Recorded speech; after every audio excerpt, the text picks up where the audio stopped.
Yamakanamardi police ಠಾಣಾ ವ್ಯಾಪ್ತಿಯಲ್ಲಿ ಬೆಚ್ಚಿ ಬೀಳಿಸುವ ಮರ್ಯಾದಾ ಹತ್ಯೆ ಪ್ರಕರಣ ಬೆಳಕಿಗೆ ಬಂದಿದೆ. ಪತಿಯನ್ನು ಬಿಟ್ಟು ಪ್ರಿಯಕರನೊಂದಿಗೆ ಓಡಿ ಹೋಗಿದ್ದಳೆಂಬ ಕಾರಣಕ್ಕೆ ಸ್ವಂತ ಕುಟುಂಬವವರೇ ಯುವತಿಯನ್ನು ಬರ್ಬರವಾಗಿ ಕೊಲೆ ಮಾಡಿ ಶವ ಸುಟ್ಟು ಹಾಕಿರುವ ಪ್ರಕರಣವನ್ನು ಯಮಕನಮರಡಿ ಸಿಪಿಐ ಜಾವೀದ್ ಮುಷಾಪುರೆ ಅವರು ಭೇದಿಸಿದ್ದಾರೆ. ಪ್ರೀತಿ ಹಾಗೂ ಕುಟುಂಬದ ಮರ್ಯಾದೆಯ ಹೆಸರಿನಲ್ಲಿ ನಡೆಯುತ್ತಾ ಇರುವ ಕ್ರೌರ್ಯಕ್ಕೆ ಬೆಳಗಾವಿ ಜಿಲ್ಲೆಯಲ್ಲಿ ಮತ್ತೊಂದು ಬಲೆ ಪಡೆದಂತಾಗಿದೆ.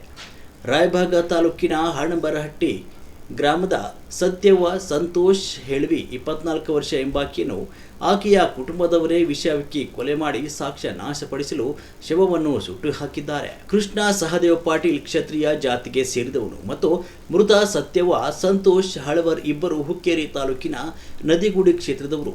ಇಬ್ಬರು ಪ್ರೀತಿ ಮಾಡ್ತಿರ್ತಾರೆ. 4 ವರ್ಷದ ಹಿಂದೆ ಸತ್ಯವ್ವ ಇವಳಿಗೆ ರಾಯಭಾಗ ತಾಲೂಕಿನ ಹನಬರಟ್ಟಿಯ ಸಂತೋಷ್ ಹಳವಿ ಇವನೊಂದಿಗೆ ಮದುವೆ ಮಾಡಿಕೊಟ್ಟಿದ್ದು. ಮದುವೆಯ ನಂತರವೂ ಸಹ ಇವರ ಪ್ರೀತಿ ಮುಂದುವರೆದಿತ್ತು.